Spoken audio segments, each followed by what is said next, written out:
nefasto frente a lo que es el intento también del gobierno ecuatoriano. Recordemos que entre las leyes fundamentales está la de la modernización del sistema laboral en el Ecuador para corregir las distorsiones actuales. El saber que apenas 3 de cada 10 ecuatorianos tienen un empleo pleno, pues a través de la modernización, de la facilitación, de la lógica laboral, se puede lograr que esos 7 desocupados se puedan integrar a ese grupo de personas que estando en un estado productivo no lo pueden hacer precisamente porque hay cortapisas, porque hay obstáculos, porque no hay leyes y no hay el entendimiento por parte de quienes crean las leyes de que esto es absolutamente necesario. Así que la noticia esta, ¿no?, que generaron ayer en la Asamblea es absolutamente negativa para los propósitos del propio gobierno. Una ley de inversiones, salió aquella que tiene que ver con lo tributario, la de inversiones en algún momento tendrá que volver hacia la Asamblea Nacional, pero la tercera, esta que tiene precisamente el deseo de posibilitar el acceso a los desocupados a un trabajo. A lo mejor no cobrarán el sueldo completo, trabajarán mediodía, pero van a tener ingresos para poder llevar el sustento a sus hogares. Sin embargo, ayer pues le están diciendo prácticamente al país, no, esto no va a pasar si el gobierno ecuatoriano desea que, como ellos dicen, se cree otro código de trabajo. Y la verdad que no es eso. No sé qué defienden los señores, especialmente sindicalistas y representados en la Asamblea Nacional. Ellos defienden a los que tienen trabajo. Y esos 7 de cada 10 que no lo tienen, ¿quién los defiende? De allí la importancia de poder modernizar las leyes. Lamentable lo que pasó. Sí, es ayer. lamentable. Y agregar algo más a tus reflexiones, Fernando, es que el gobierno nacional tiene pendiente de enviar la ley laboral, ¿no? Y esa ley laboral, mucho de su contenido era parte de esta ley, claro, ley que acaban de derogar. El mensaje, como tú lo dices, es clarísimo. Eso no va a pasar. Y entonces esto nos crea inseguridad jurídica, inestabilidades, y no hay certeza de que en el país pudiéramos tener estructuras jurídicas, constitucionales, que se respeten no solamente a la autoridad, sino que se respete la ley. Decíamos nosotros el otro día que lo que más prospera en nuestro país es el desacato. Todo el mundo desacata la ley, no respeta la autoridad, hace lo que le da la gana, interpreta lo que quiere. Y así está nuestro país, en ese diversionismo, no de comportamiento y de conductas en el contrato social o en el comportamiento social que realmente no cambia. Tenemos hoy en esta mesa de diálogo a nuestro invitado, Roberto Sala, secretario técnico de la Asociación de Asociaciones Públicas Privadas. Roberto, bienvenido. Tuvimos la oportunidad de hace unos 2 o 3 semanas de conversar sobre esto. Así es. Vamos a ampliar. Primero, desde su alcance, desde su concepción, ¿cómo nace y cómo se instala esta modalidad de inversión para ejecución de obras en nuestro país? Primero. Y segundo, si tenemos un portafolio de inversiones ya propuesto por el gobierno en el ámbito de dónde se va a poner estas inversiones y cuál es el escenario respecto a seguridad jurídica, garantías para que en realidad prosperen estas iniciativas. Oye, muchas gracias. Siempre un placer estar con ustedes y a través de ustedes con la ciudadanía para explicar en esta oportunidad lo siguiente. Justamente la inversión es la mejor solución para lo que demanda la mayoría de los ecuatorianos, incluso parte de los ecuatorianos que están hoy en este tipo de movilizaciones, manifestando sus mejores deseos, digamos, para poder establecer mejores condiciones de vida. Pero para que esto sea posible hay que viabilizarlo. No hay que quedarse con la aspiración, no hay que quedarse solamente con la exigencia, sino ayudar a que las cosas ocurran. Correcto. Y uno de los temas de la viabilización es generar un elemento fundamental para la inversión. Entre ellos la seguridad jurídica, que es lo que todo el mundo habla y todo el mundo, que es una parte bastante obvia respecto a la estabilidad de los contratos, de las normas, de las reglas de juego, etc. Pero hay otro elemento que es fundamental para la inversión en donde el Estado no es suficiente para poder viabilizar los proyectos. es la institucionalidad del país.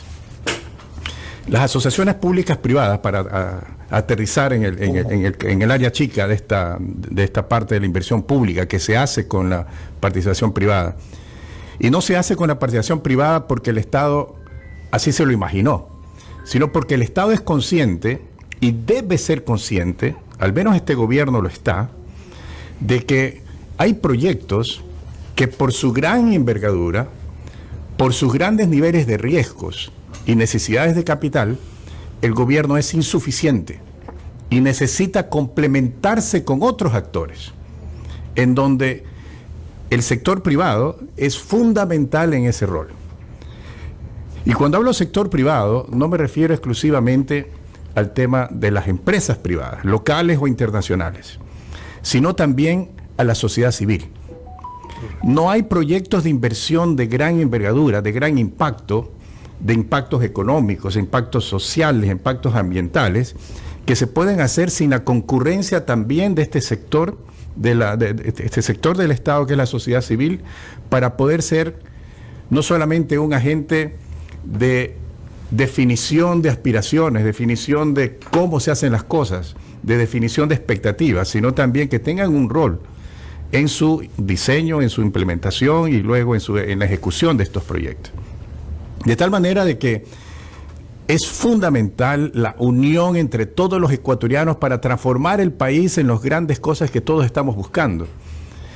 En las grandes aspiraciones todos estamos de acuerdo. El tema es cuánto estamos dispuestos cada uno de nosotros como ecuatorianos, y aquí me salgo un poco del tema de gobierno, sino de la ciudadanía, para jugar el rol que viabilice este tipo de inversiones en procura de tener mejores días para el país, que, para ponerlo de otra forma, las inversiones no son un medio solamente para poder establecer obras, es el medio para generar el empleo.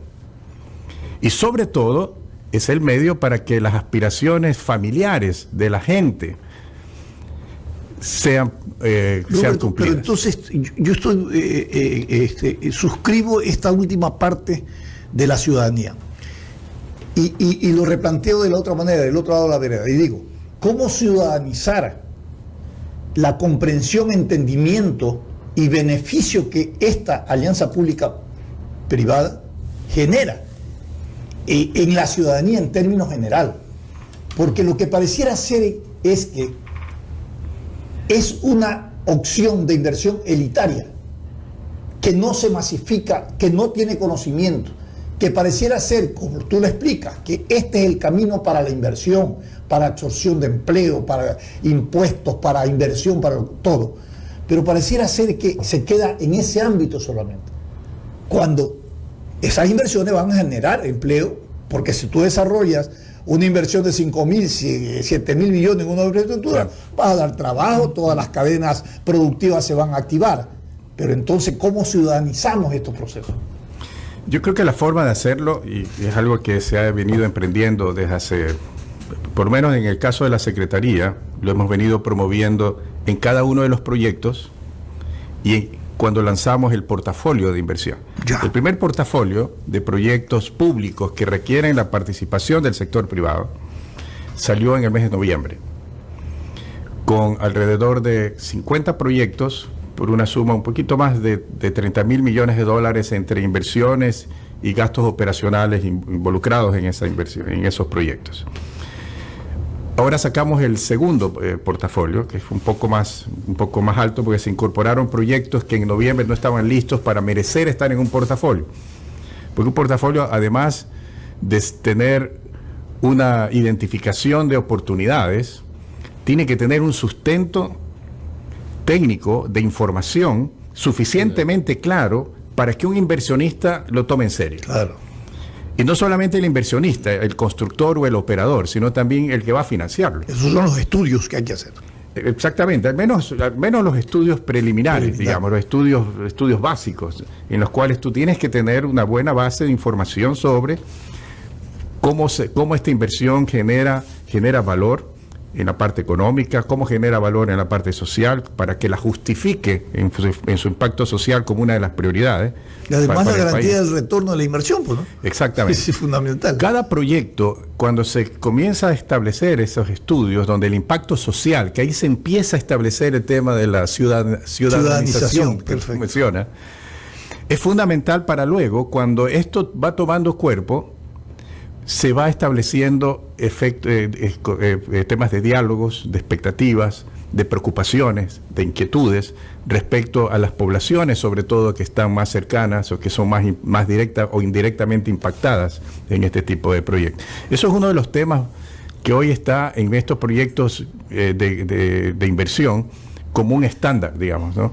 No hay financista que ponga $1 en un proyecto de esta naturaleza si los impactos ambientales, si los impactos sociales no son tan bien medidos o incluso mejor medidos que el impacto económico.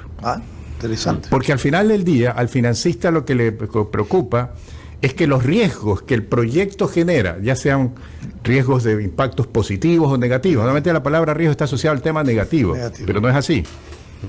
En la práctica uno tiene que buscarle la manera de que esos riesgos estén súper bien establecidos para que luego, para que se cumplan los 3 grandes elementos de un buen proyecto. Que sea factible tecnológicamente, que sea viable económica y financieramente, pero que sea aceptable. Esa aceptación social es tan importante como la otra. Perfecto. Y ahí en esa aceptación es donde esta socialización, esta ciudadanización que tú mencionas, o estos esquemas de diálogo son fundamentales. Todo Nelson. lo contrario a Coca-Cola Sinclair, entonces, con eso creo que estamos absolutamente claros. Nelson, adelante. Roberto, qué grato tenerte acá en el programa.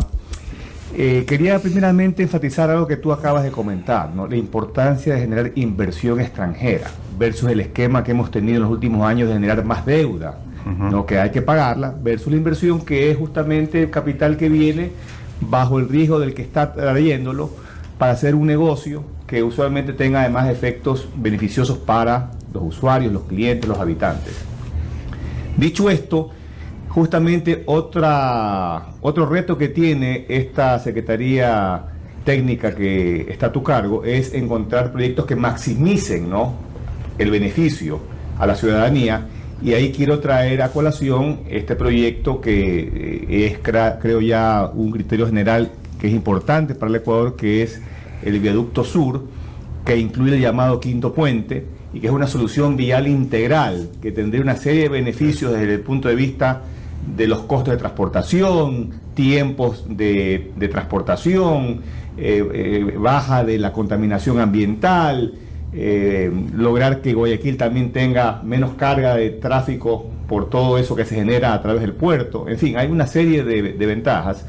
Y ahí, justamente por los niveles de inversión que se requiere, entiendo que está involucrada la Secretaría Técnica, y sería interesante conocer cómo está este proyecto dentro de la Secretaría, qué perspectivas tiene, porque otro tema importante, y esto te lo digo a nivel de la ciudadanía guayaquileña, es que esperamos los guayaquileños que la obra sea bien hecha, no solamente que se la haga, sino que tenga las características adecuadas. Para mencionar unas 3 o 4, el tema de un diseño de puente atirantado, que no tenga los pilares que obstaculicen la navegación, que generen sedimentación, que a su vez pues hace que el río pierda navegabilidad, que tenga los carriles necesarios, ¿no?, para una vía tan importante, mínimo 6, que tenga los accesos, ¿no?, y los empates necesarios para que se integre al resto de la red vial. En fin, cosas que es importante que el proyecto tenga presente para cuando ya salga, como tú dices, al portafolio y más adelante para la consideración de inversionistas. Sí, efectivamente, Nelson, en el mes de noviembre, que lanzamos el primer portafolio de proyectos públicos con delegaciones al sector privado, técnicamente esa es la palabra, más que solo 30 segundos para aclarar, las asociaciones públicas privadas es una modalidad contractual dentro de las formas de delegación al sector privado en los proyectos públicos. Y efectivamente, en noviembre, en el primer portafolio, encontramos de que el proyecto del Viaducto Sur en Guayaquil es una prioridad.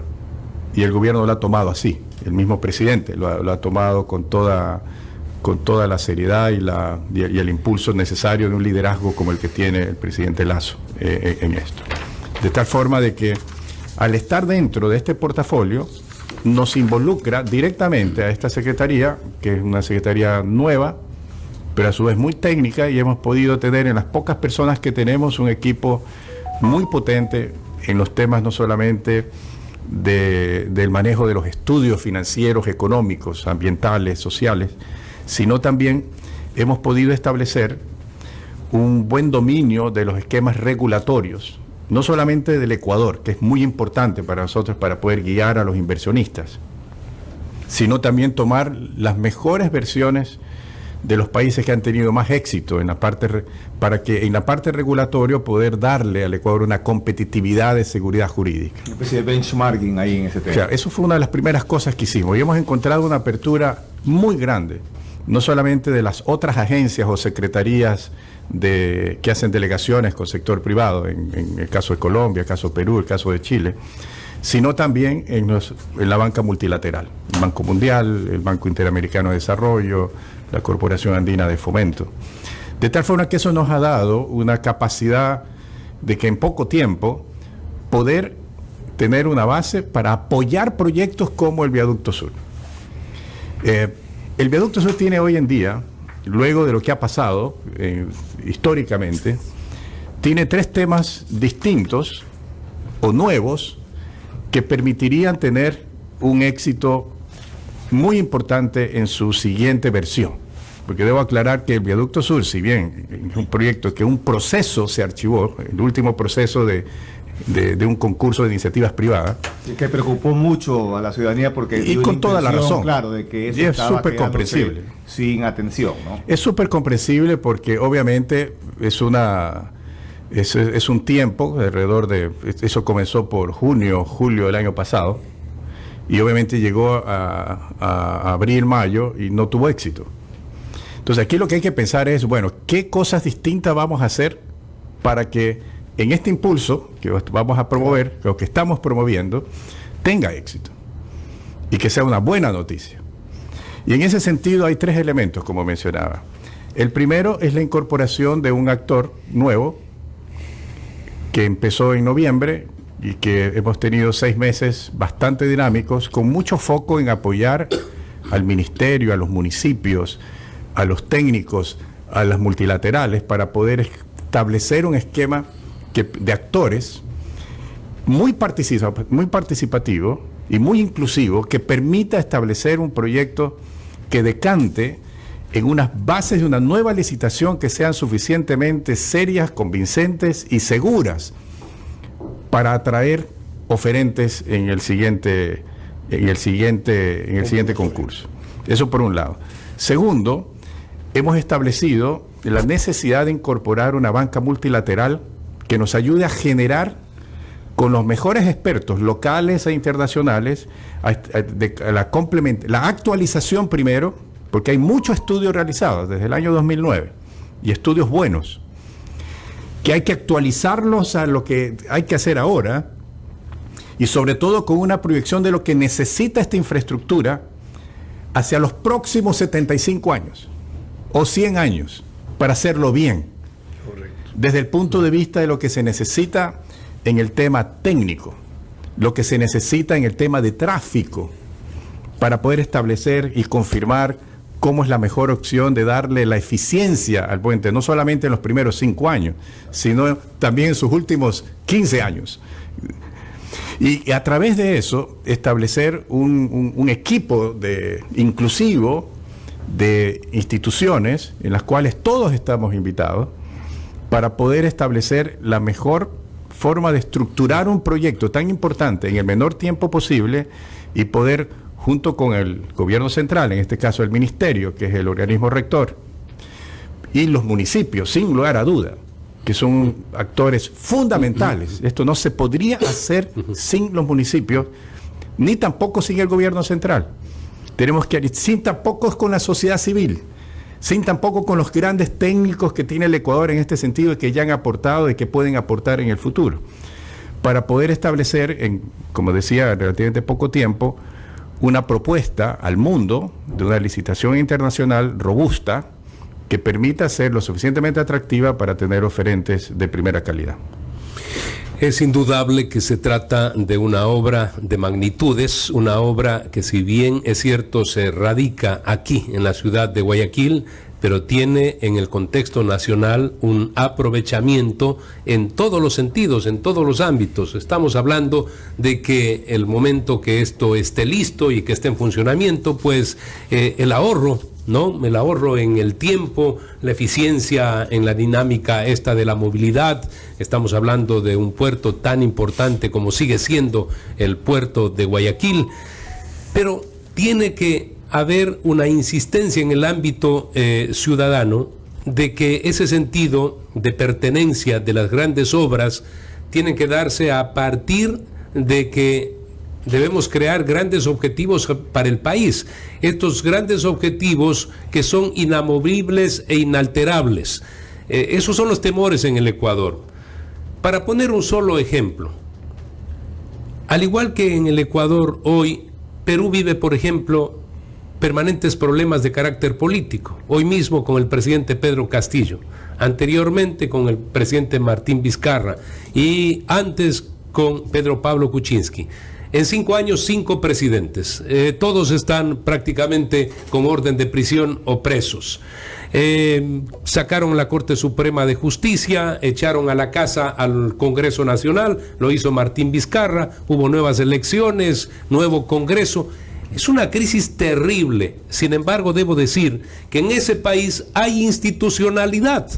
Por eso es que salen estos presidentes, cambian de presidentes, pero sigue, por ejemplo, la estructura esta de la seguridad jurídica para los negocios y para el fomento a las grandes obras, cosa que en el Ecuador no lo tenemos. Pero pongo como ejemplo de, a pesar de las crisis políticas naturales, así son las democracias, se puede establecer grandes objetivos de país que tienen que ser defendidos por la sociedad a través del tiempo.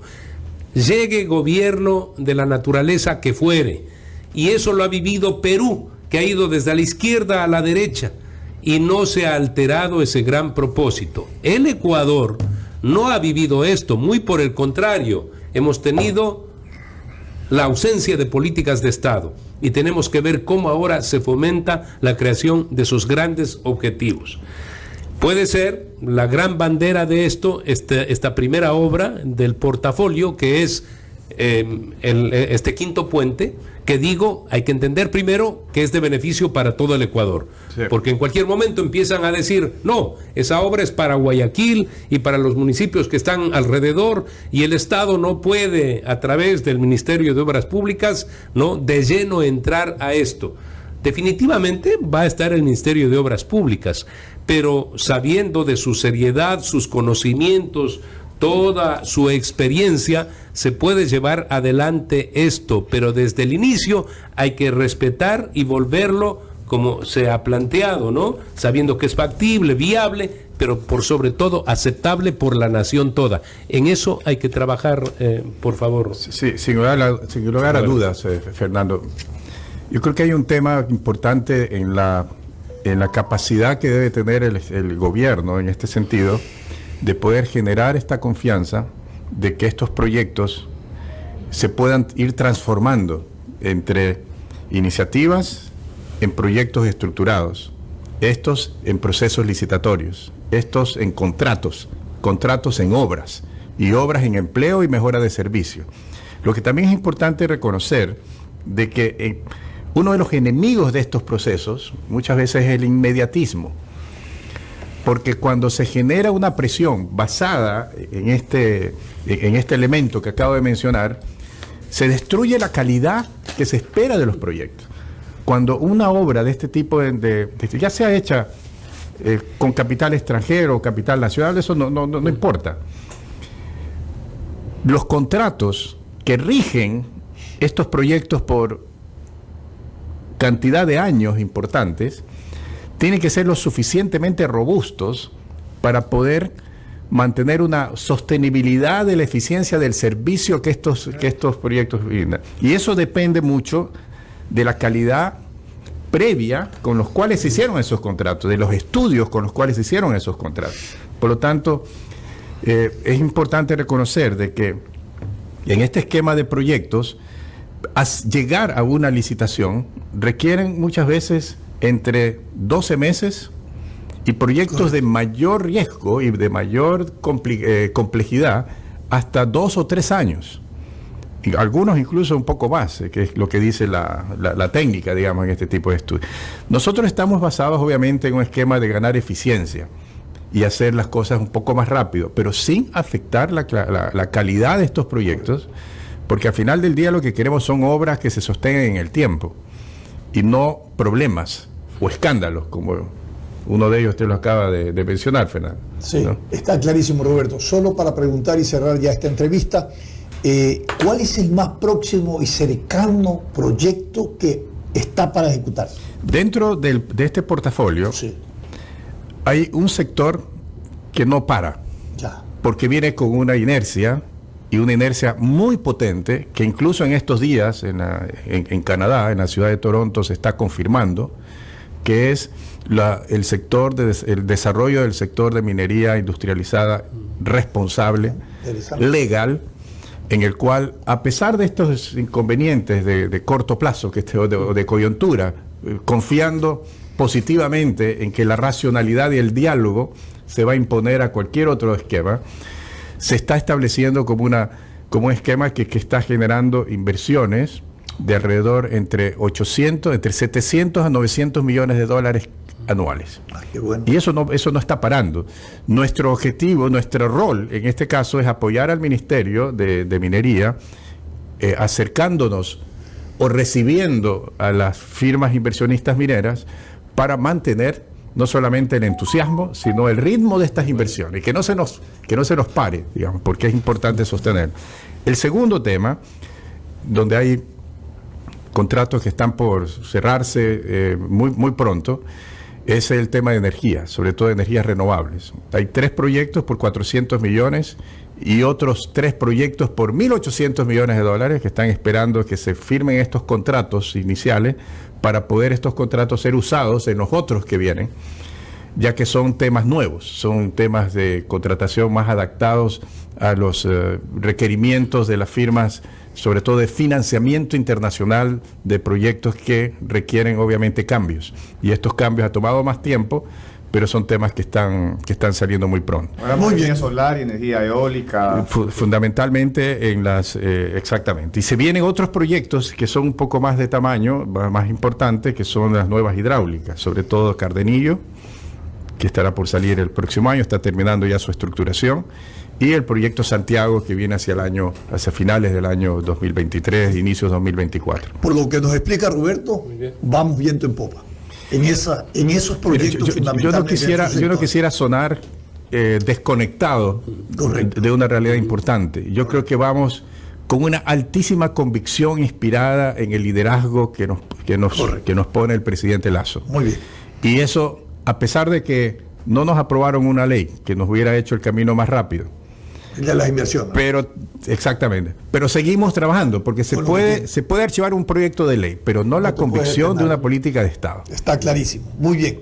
Esa es la diferencia entre una política de Estado que siempre está ausente, y si ahora está, bienvenida, porque aquí lo que ha habido son políticas ministeriales, y esta pues por la coyuntura termina así como comienza. Roberto, muchísimas gracias por haber estado con nosotros. No, muy amable, Roberto Salas, secretario técnico de Asociaciones Públicas Privadas, ha estado con nosotros. Y por cierto, a consideración de todos quienes han estado en sintonía de este programa, todas las visiones, conceptos y análisis vertido en esta entrevista. Gracias por haber estado con nosotros. No, muchas gracias.